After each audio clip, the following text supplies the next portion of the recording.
We're joined now by Robert Lederman, who is a vendor advocate and primarily focusing on the artists around town, which, by the way, may wind up in court one of these days. But tell us what's been going on as far as the Giuliani administration and the street vendors are concerned. Well, the administration is engaging in a typical disinformation campaign. First of all, this issue never was about food vending. It's about every kind of vending, specifically First Amendment protected artists, book vendors, and then general vendors and disabled veteran vendors, as well as food vendors. What the city did yesterday was approach one food vending group, setting them up to take the blame for a failed negotiation that never actually happened.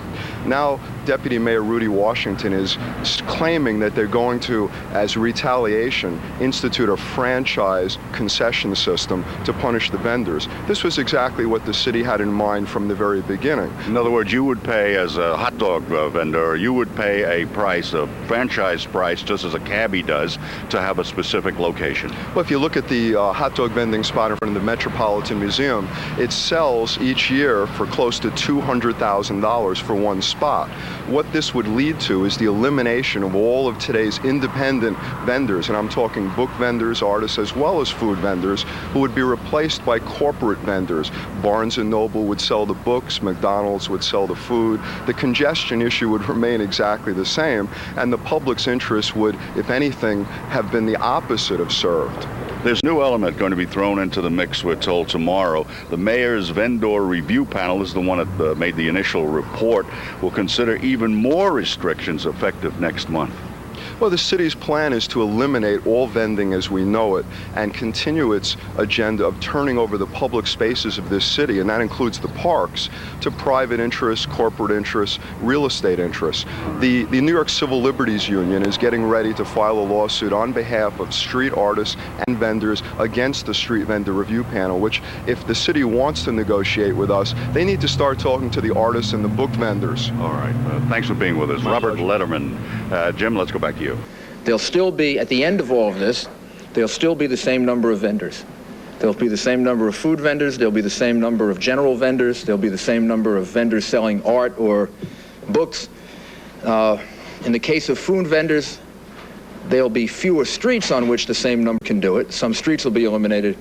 Midtown to downtown, demonstrating against a plan to bar them from 400 blocks in Manhattan, Queens, and Brooklyn.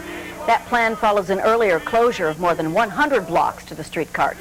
The vendors claim they won't be able to survive. That's the only living I have, and they try, take it away from me. Stores that are operating. The mayor claims the ban opens sidewalks to pedestrians and supports businesses that own shops on those streets. But the protesters say there's a hidden agenda behind the ban. Now these vital links in the city food chain claim they're being forced out of business. Ralph Penza's live in Midtown, where vendors launched a protest today. Ralph? Well, just consider this. They've already been blocked from something like 100 streets, and now the mayor and restaurants and businesses want these folks blocked from another 400 streets. The businesses, the restaurants saying, hey, they use the public sidewalks free. They don't pay taxes while we have to pay taxes. Then you hear from the vendors. They are furious at Mayor Giuliani's move to close off even more streets to street vendors. He's already closed 200 blocks, and we are going to the jobless. The rules apply to food vendors. The rules with regard to book vendors are different because of their additional First Amendment protection. The vendors would like to have vendors on every street corner. The people who have restaurants and delicatessens and stores inside would like to have no street vendors. And you can understand why, because it takes business away from them. Down to City Hall. I have to survive! Giuliani! This is not good! They're food vendors who blame Mayor Giuliani for taking away their turf and their livelihood. Vendors say the city has already banned them from 100 streets. Now they're afraid of losing another 400.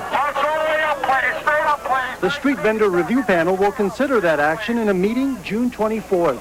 Now only if one reason, and that's to shut the vendor review panel down. The vendors want a new committee formed and the 100 streets already lost reopened. The ongoing fight between Mayor Giuliani and street vendors. Vendors are outraged at the mayor's latest proposal to ban them from hundreds of city blocks, and not just in Manhattan, but in other boroughs as well. As Pauline Liu reports today, they took their anger to City Hall. About 200 food vendors marched on City Hall this afternoon to protest the mayor's latest proposed crackdown. And vendor after vendor told the panel how the proposal would take them from being taxpayers to becoming welfare recipients. And I'll see you in court. Also testifying, this community board member who made it clear New York City streets are crowded enough. While the hearing was going on upstairs, several hundred vendors who could not get in to testify took the opportunity on the street here to voice their opinion. Protested outside, others let their voices be heard inside at a hearing of a vendor review panel. The city wants to close down 400 more streets to the vendors in an effort to improve the quality of life, but the vendors say closing them down will ruin their livelihood. We have the right to sell on the street. We've won it in federal court.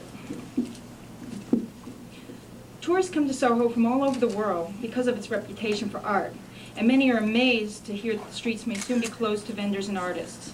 And this is what New York is all about, they say. I can't believe that you guys aren't going to be able to sell here. But this hundreds of people want to express themselves on this matter.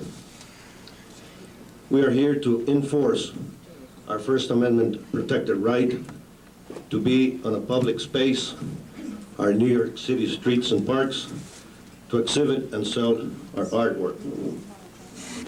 Only on fascist states, only by narrow-minded governments has art been prosecuted and prohibited to be expressed. We are here to demand the freedom that this country offers to be free. Sounds obvious, but that's not what's been happening at New York City streets. We have been prosecuted, arrested, our art confiscated, and not returned, and even sold at police auctions, even though we have won a court case allowing us to sell. So we're here to express our most elemental right to sell our art in New York City streets and parks.